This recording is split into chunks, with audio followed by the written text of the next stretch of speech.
Kinshasa na biso réalité ya banaki réalité ya banakino. Gouvernement ayokani na enseignant grève esili pe bana bako reprendre cours lundi 1er novembre 26e réunion ya conseil de ministres et salamaki mokolo ya lobby vendredi 29 octobre 2021 RPTC a confirmé que ba téléphone nyonso ya DG et confuta lisusu taxe de registre des appareils mobiles te wanande quelques sujets autres ko développer ngana bino en édition na biso ya mokolo ya lelo KNB News on azali na plaisir ya ko présenter les bino pe na souhaiter bino bolandi malamu.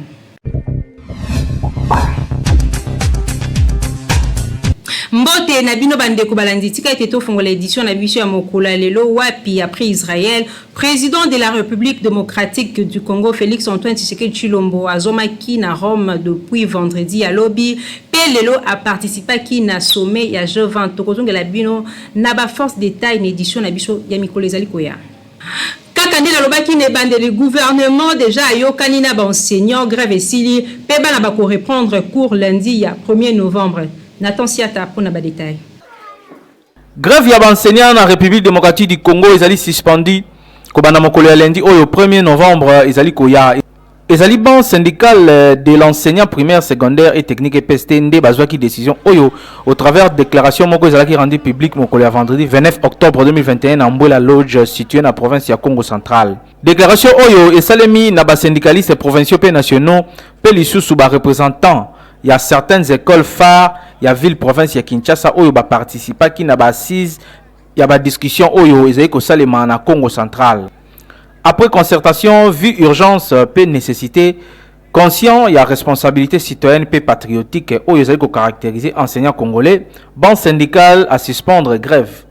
Oyo ezali déclenché sur ensemble ya territoire national na République démocratique du Congo mobimba a daté il y a lundi 1er novembre 2021 ndenge tokoki kotanga na déclaration yango. Cependant après suspension oyo ya mouvement ya grève ban syndical à l'obéité azali kozela notamment obtention ya note circulaire définissant clairement ba champ d'application ya gratuité ya enseignement pe yango séance tenante définition ya prise en charge na l'état congolais ya enseignant oyo bazali ko œuvrer na ba école primaire publique non payée. Paiement y a ba nouvelle unité nyonso bazali identifié à partir ya mois de novembre avec rappel ya mois d'octobre 2021. Réactivation y a ba école bureau de gestion y a ba victime y a ba désactivation depuis mois de juillet 2021. Identification y a traçabilité y a compte reliquat y a paye y a ba enseignant comme source extra budgétaire oyo sengeli à la verser na compte y a EPST. Et sengeli ko signaler que ministre ya EPST professeur Tony Mwaba Yepepo na ye a participé qui na ba discussion yango na Mbwela Lodge. Ba enseignant ya ba école conventionnée ba boycottaki ba reprise ya ba activité scolaire depuis début ya rentrée scolaire oyo. Mais na faveur ya suspension oyo ya grève na ban syndical ya EPST ba ko reprendre kaka ko bandalendi oyo ezali ko ya ba activité na bango na ba école nyonso respective. Tout est kaka la même dossier wapi gouvernement ayokani na ba enseignant pour na kosi sa grève ba parents pe ba réagir ndenge ba enseignant bandimi ko tangisa bazaki na micro ya Peki Ilunga. Gratuité l'enseignement est bien. Maintenant les catholiques amemela ki yango na ba rigueur wana c'est pas ils moins bien te quoi. Dans le sens où retard makasi. Depuis bana bazonga ki depuis entrée de la ki siko ba jouer retard ba 2 semaines hein. 2 semaines. Ba rattraper ba retard wana po bana bazwa ilan ya ba cours oyo bazanga ki. Moi c'est ngoye mais ça lui passe. Depuis bana rentrée za la ki siko bana bazotanga te bazala bandaku et ça lui passe makasi. Et là, il y a un moko, bakamusuna bana, soki ba otanga te yango wana. Éducation c'est bien. Pour bana batanga. Gratuité c'est bon. Que le même pas dans makele na ndaku, loka kosala na ndaku ezate donc ezalaki bien te vraiment. Ezalaki bien te makasi. Nde bayokani bana bazomba ndokende classe, to sepe na makasi. Ponde bana bazofanda na ndaku esimbi te. Ah, to yesa ba professeur pona ba cours faut balandisa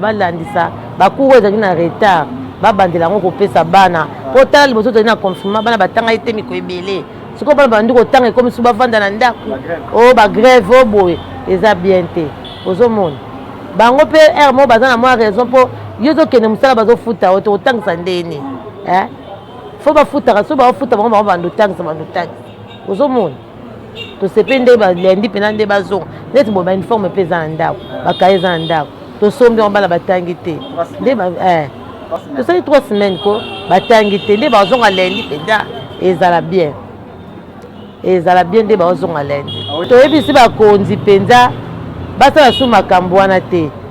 balandela bato bafutaka bamesie balandela bango bafutaka bango bien bango mpe batangisaka bana bien mpo bango mpe baza bato bazokende otangisa bana ye na ndako bafuti te nzala baosala mosala ndeni so bafuta bango bango mpe bakende bana esenga otangisa bana afo koma mokonzi fo tanga afo koma docteur fo tanga koma tokonéglige bato lokola bamesie aotangisa mpo koma osala mosala oyo ozosala lelo so oyo otangaki te onga koma mosala osala te alo bamesie babata onéglige te babata onéglige bango te tozokamona mboko nde baonéglige bamesie bofani moke bafuti te batangisi te bofani moke basali bango te bamese baza bato onéglige te so bafuta bango basalaire bien bango batangisela biso bana bien lokola naza moboti ya liboso nanu nasepeli ndenge bana bakozonga lendi mpo kofanda bana na ndako eza mpe makambo mingi ndenge baza wana retard ekota na makasi sikoyo baenseignant basala effort ya kozwa rapidité ya bamatière mpo na bana na biso mpo bana mingi bamosusu bazobanda première année mbula oyo ayebi ndenge motula mutu sikoyo retard oyo bango bazwi bakosala sikoyo nini rentre bakopusa yango baklasse bakobenda yango tina août oubien bakosukaka na juillet mais mpo na kozonga na bana classe nde tosepeli bon nayebi kaka baenseignant nde sikoyo retard oyo bana na biso bazwi est ce que baza na facilité ya récupérer bacours wana. Bolanda compte rendu ya 26e réunion ya conseil de ministres oyo esalamaki mokolo ya lobi vendredi 29 octobre 2021 Normi Pila pour un commentaire. 26e réunion ya conseil de ministres esalemaki vendredi 29 octobre na vision conférence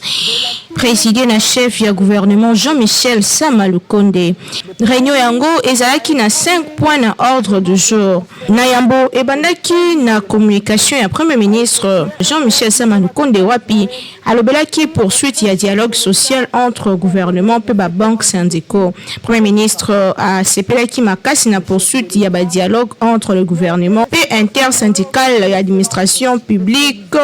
INAP na mokuse d'une part et entre gouvernement et différents banques syndicaux et enseignement primaire, secondaire et technique d'autre part. Ba travaux yango et se déroula qui respectivement na Bibwa à la ville province de Kinshasa pe na Mboué la Loge qu'on la Congo central. Chef du gouvernement a réaffirmé qui détermination ya gouvernement il y a toujours qu'au privilégié dialogue social entre ba problème il y a ba gens ba fonctionnaires à l'état pour na koluka ba solution ils allaient approprier notamment année scolaire où ils allaient apaiser. Na itali bongo dialogue entre bacs syndicaux ya ba enseignants pe sous gouvernement yango aboutir na compromis et sali que bana bakozonga classe mokolo ya lundi 1er novembre 2021. Chef ya gouvernement congolais alobelaki le sous tournée diplomatique ya président de la République. Premier ministre congolais informa que ba membre ya gouvernement na ye na kolba que président de la République a effectué voyage moko diplomatique na Israël. Wapi chef de l'état à mon côté à Kenda ou près de 40 ans. Chef de l'état congolais Azalaki reçu na homologue na ye. Monsieur Isaac Herzog père sous premier ministre israélien au Ayambaki chef de l'état. De bako visite ya chef de l'état d'Israël ezali inscrite na lancé à rétablissement ya ba relation diplomatique entre deux états, c'est-à-dire Israël et République démocratique du Congo. Na bon chef de gouvernement congolais a bakisaki pour le président de la République a poursuivre qui tournait na ye na cadre ya sommet G20 oyo ko se tenir na Rome na Italie bisika pa koma ki pe akokende sous qu'on soit pas na COP 26 ouais République démocratique du Congo ko participer activement. Dans le point d'information vice-ministre intérieur sécurité et décentralisation ba faire coutumier informa qui ba membre du conseil que territoire national et ezali ko demeurer globalement calme. L'état d'esprit à la population ezali qui marqué notamment la prestation de serment le 26 octobre dernier. Il y a un membre ya bureau, il y a plénière pe commission électorale nationale indépendante CENI, liboso ya cour constitutionnelle pe debi ya ba procès Bukangalonzo. Naboya bakisaki opération à dépôt ya ba candidature ya ba candidat gouverneur pe vice-gouverneur pour le 14 provinces concernées. Le sous décalage décidé de 30 jours pour que les Siango et Salema. Dans l'Italie, sécurité, vice-ministre et la défense nationale, paix, ancien combattant, va présenter qu'il a conseil situation sécurité. Où ils allaient demeurer relativement calme, mais sous contrôle et la force, la défense, il y a sécurité, l'ensemble démocratique du Congo, Mobimba. Dans l'Italie, pour mon état de siège, il indique que pression ils allaient demeurer constante sur toutes les forces négatives. FARDC est déterminé à éradiquer totalement guerre na Est démocratique du Congo. Balobelaki où est la situation épidémie COVID-19 où ils allaient demeurer calme et s'engagent qu'on respecter la juste barrière peu de sous qu'on se fait vacciner pour la kokima Bokono Yango. Conseil de ministres il y a le 29 octobre 2021 et ça qui quelques approbations à relever à la décision du conseil et examen puis adoption à dossier. Toujours dans le cadre de Kolobela, au Italie, Bakambo Mboka Nabiso à la veille à ouverture et à COP26, vice-ministre, ministre, il y a environnement et développement durable a présenté qu'il y a un conseil proposition de la République démocratique du Congo pour la lutter contre le changement climatique. Où ils allaient résumer dans le document, ils allaient kobenga contribution déterminée au niveau national. D'abord, après ça, qui a un maboko, il y a conseil pour que examiner enfin que RDC est un amaloba koloba, surtout que tozali na ba forêt, ba mai pe bon na bongo pour la combattre la climat, pe combattre la humanité mobimba. Toyeba que conseil de ministres OSIKA Bawario Basangala qui pendant kosona o etalimboka et banaki na 11h50 minutes pe réunion yango ya conseil de ministres ici là qui na 16h juste compte rendu yango et pesamaki na ministre Catherine Katungu ministre de culture des arts et patrimoine ya démocratique du Congo Kinshasa et l'équipe partout. APTC a confirmé que ba téléphone nyonso ya DG et kofuta lisusu taxe de registre des appareils mobiles te o babengi RAM na mokuse Naomi Pila pour un commentaire. L'autorité de régulation et la poste télécommunication au Congo, RTPC na mokuse, a eu acte na décision et Premier ministre Jean-Michel Sama Lukonde, on a senga qui va supprimer rémunération et RAM pour la téléphone et DG. Communiqué RTPC rendu public vendredi 29 octobre 2021, faisant suite à la décision du Conseil de ministres vendredi 22 octobre portant sur suppression et la rémunération RAM sur la téléphone et DG. Autorité de régulation de la poste et télécommunication du Congo a talissi na ba consommateur que a eu apte la décision yango ya gouvernement pe depuis mokolo ya lelo yango ekoti en vigueur, c'est-à-dire que motoyo sa dernier téléphone à DG a confuta lisusu RAM te conformément ya communiqué yango nezala qui rendu public. Donc c'est que Premier ministre Jean-Michel Sama Lukonde alobaka yango na conseil de ministre Salema qui vendredi 22 octobre en cours wapi a décidé qui ko supprimer prélèvement ya ba frais RAM na ba téléphone DG.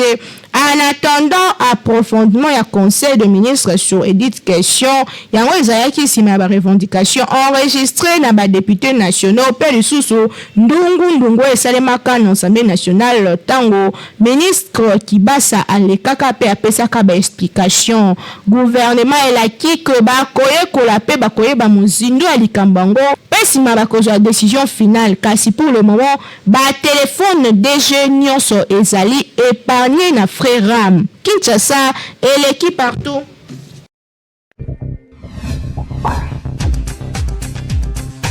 Yakolo bezala sous tepo Beltesco déjà à Kangama solo atia na marché kaye ya OP stylo simba pona bana classe pe yango etekamaka partout.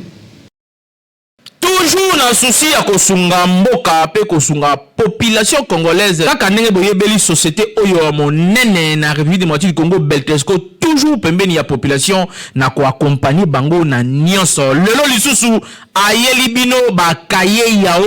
pona kelasi ya bana na biso classe ezali kozonga kala te awa na yango kimaka deja mbangu na ba magasin nyonso ya Beltesco oyebi ezali partout awa na Kinshasa na ba commune nyonso soko tuli magasin ya Beltesco ezali po osombela bana na yo ba fourniture scolaire ya qualité supérieure lokola ba cahier yao ba stylo Simba pe ba cahier cartonné ya ba format nyonso ozana besoin ozwa ba cahier ya qualité pe ba stylo ya kitoko pona bana na yo année scolaire oyo bazala à l'aise kimambango na ba boutique ya Beltesco okozala desiti tozana ba cahier à 100 feuilles quadrillé ligné tozana ba cahier à 48 feuilles quadrillé ligné tozana ba cahier à 24 feuilles quadrillé ligné tozana pe na ba cahier à 12 feuilles quadrillé ligné ko bosana te tozali pe na ba stylo Simba ezokoya ezokoma tozana ba stylo Simba ya bleu tozana ba stylo Simba ya rouge tozana pe na ba stylo Simba ya noir tozali lisusu na surprise mususu mbula oyo tobakisi toyina ba cahier cartonné ya ba joueur kitoko oyo bana balingaka ko bosana te balobi tangu ozali kosomba kaye yao vérifier bien soki ezali na logo oyo ya Beltesco po ba mwifi bazali ebele oyo bazali ko pirater yango donc soko sombi ya mwanza ekolia yo okoumela nango te po ekosenga obakisa mususu kasi soki osombi ya Beltesco ozali mobimba ane mobimba bana bakotanga kitoko po bakaye na bango pe ba stylo na bango ezali ya qualité supérieure oyo tolobaki te tolobi Beltesco vraiment mosungi ya mboka Kinshasa et l'équipe partout.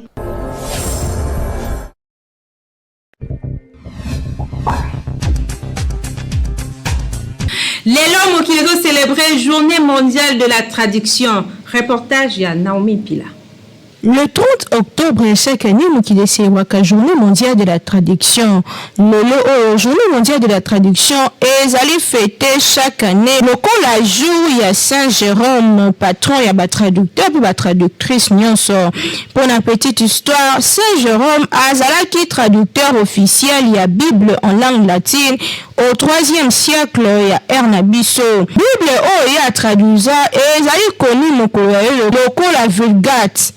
Esengeli koyeba ke utatangu wana nde mokili yebaka koyeba kotraduire ba livre kotraduire ba écrit pe koyeba lolenge kani kosala ko ba écrit ezala bénéfique pona bato ya ndenge na ndenge esengeli koyeba ke Bible komamaka na français te kasi bato nde bayaki pona ko traduire Bible pour koma accessible mokolo lelo na bato nyonso ezala Bible ezala ba livre ya ndenge na ndenge yango ezala traduit na ba langue nyonso notamment na français na anglais lelo tokuti ba Bible ya Lingala ya Swahili ya Chiluba pe bongo na bongo lelo mokili ezo célébrer pe ezo kanisa Journée mondiale de la traduction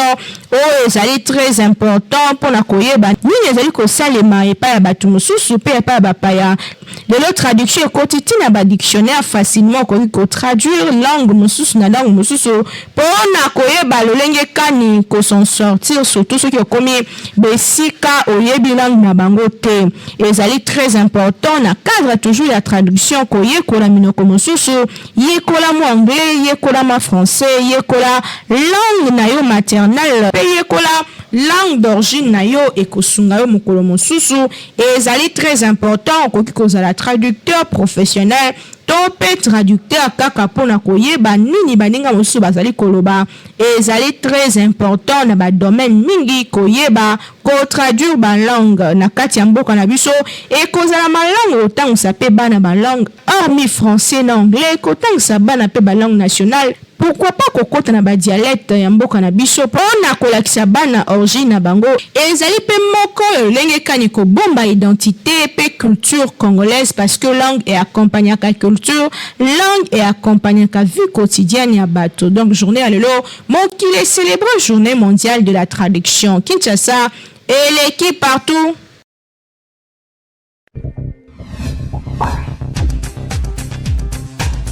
Ministère évangélique ton dédié bango ba organiser qui 12 jours de combat et de délivrance na cadre ya 6e anniversaire église na bango oyo bandaki depuis le 19 pe aussi la mokolo ya lobby le 31 occasion et pesamelio zwa kaye comme adresse pe kozangate. Mwana nzambe yote lokoyo ministère évangélique ton dédié va organiser 12 jours de combat et de délivrance na occasion ya 6e anniversaire oyo ya église na bango eko banda du 19 octobre pe eko suka na dédicace ya temple oyo ekosalema le 31 octobre 2021 église oyo ezali kokumbama na visionnaire na yango Pasteur Ilunga de Paul P. Ezwami na quartier GB arrêt Sosimat na avenue C ya numéro 28 bis juste kaka na sima ya camp américain barrière 17 boya koyoka mateya ya kafu na thème oyo je suis le Dieu de ton père d'Abraham d'Isaac et de Jacob. Mwana nzambe yoka boya ebele po ba orateur misusu ba wuti na bamboka ya ndenge na ndenge surtout na mikili ya bapaya bakozala wana pona kokabola maloba ya nzambe pe kopesa bino mayele ndenge nini bokoki kobima na boumbu ya satana. Louange pe adoration ekozala wana avec ba chantre ya minene ya mboka na biso pona kokumisa nzambe na système kaka ya makinu ma Davidi stage oyo tokosala parti ya Kinshasa nanu awa na Congo avant tokende lola yo mutu ozana mikumba yaka kosundola yango epai ya nzambe ya Ilunga de Paul okozwa solution na 12 jours de prière ya bakomba pe ya ba délivrance oyo ezali organisé na ministère évangélique temps de Dieu na quartier GB nzambe balukaka ye secret ya kobonga na vie secret ya lola efandide na monoko ya Pasteur Ilunga de Paul oyo azali kosalela nzambe na ndenge ya solo oyo tolobaki te tolobi occasion à ne pas manquer yango yo Kinshasa et tout partout.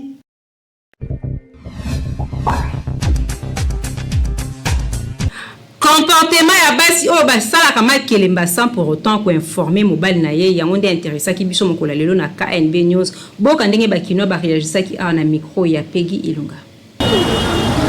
Na ndako ya libala mwasi na mobali bazalaka na sécurité soki moko alingi asala likambo songolo il faut mettre moninga au courant yango nde 1 + 1 = 1 oyo Bible eloba. Pe lisusu mwasi oyo alobelaka mobali na ye vérité yende aganyaka confiance ya mobali na ye yango to bandaye komona ki ba mama na biso bandaye ko umea na mabala po mobali azotala mwasi na ye ataza na ba comportement na ye mususu ya mabe kasi ayebi kotia mobali na ye na place ya ki mobali ko pesa ye respect pe koloba vérité okomona zo protéger kaka mwasi na ye malgré ba comportement na ye mususu ya mabe kasi lelo makambo echangea basi ya mabala batiaka lisusu mibali na bango na place na bango te mwasi azwaka ba décision na ye oyo moko alingi azosala makambo na ye sans kotuna avis ya mobali na ye oyo aza chef ya famille okomona mwasi azokota likelemba ya bambongo ebele ayebisi ata mobali na ye te azolobaki soki ayebisi mobali na ye mbongo wana ntango akoretire yango ekokota na badepense ya ndako azobosanaki makambo ya likelemba eza na baproblème ebele ememisa bato ebele bangambo mpe ekotisa bato ebele baprison soki likambo ye nokoluka mobali na yo mpo oyebisa ye vérité yango magazine KNB News totunaki na bakina soki comportement ya basi oyo bakotaka makelemba sans koyebisa mibali na bango ezalaka malamu ezala nango eza mabe te so ayoki ontele matisa ayoki mpe osilika eza mabe mpo nayeba ye te mais yo selaka kaka bongo mpo na jeki mwasi nde ezalaka obata makala mobali ayeba te conseil nango mpesi na bango eza mabe basima basala nango lisusu te mwasi alibela akosala likelemba te sans mobali ayeba mouvement nyonso mwasi akosala likelemba mombongo nyonso fo mobali ayebaki mwasi yanga asala likelemba quelque part soki asali likelemba oyo mobali ayeba te ce n'est pas bien ezali bamanquement grave à niveau ya famille mpe koéquilibre famille déséquilibre famille conseil napesa baso koti likelemba mobali ayebi te eza mabe ifali batika avant sali likelemba ifali bisa mobali na ye ayebango parce que le but en cas de pépin c'est le mari qui va prendre la responsabilité il y a manque de respect à mobile il y a envers mobile moi ça va ça la commerce il faut mobile est autorisé jamais que ça la commerce sans autorisation à mobile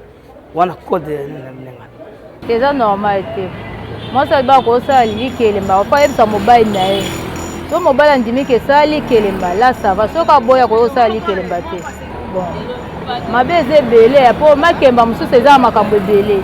bato mususu basala makemba bambongo na bango eza amade okoki komemela problème na kati ya ndako na yo bon mususu mpe okoki kodetruire bana na kati ya ndako na mbongo wana okoki kodetruire bana na yo mais ifo koyeba mpe kosala likemba yango ozosala na banani okoki kosala na bato n'importe qui te osala bango na likelemba po bambongo lelo toyebi ndenge ezoya na mokili oyo conseil nga na opesa bango mwasi oyebi koza mwasi ntango ozwi deja engagement na kati ya libala oyebi ke naza na ndako ya libala okoki kosala likemba na te en dehors mobali na yo ntongo ozosala likemba dehors mobali na yo eza deja mabe ifo yeba ke na osala likelemba oyo mobali na ngai yebi soki ayebi te okosala no likelemba te bon ezaka ça dépend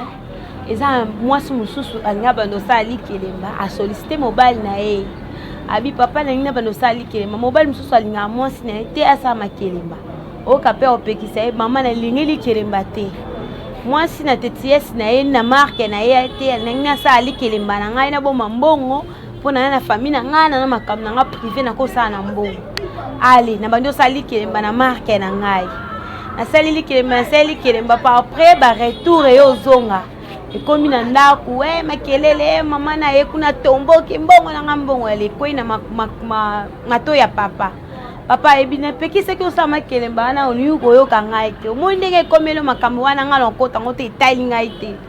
donc abwaki mpe makambo wana te parce que apekisa ye mwasi na ye asala nini asala likelemba te eza mpe na mibali mosusu mpe mwasi ya mobali bayokana mpe basalaka mpe likelemba bakomo babwaka mbongo na bango baliaka mpe bien baza mpe na bato basangisaka mayele na bango bakopesa makelemba baofuta mpe bien mais ngai na bima victime makelemba nalinga yango lisu te mpo nasala niveau école baliaka mbongo nasala na bacoin esimba te na baquartier esimba te na kati ya ndako libala kutu babundisanga alors nalinga asumaka mama kelemba te mpo na ngai conseil na bapesa basala mabala oyo basala likemba mibali balingi te batika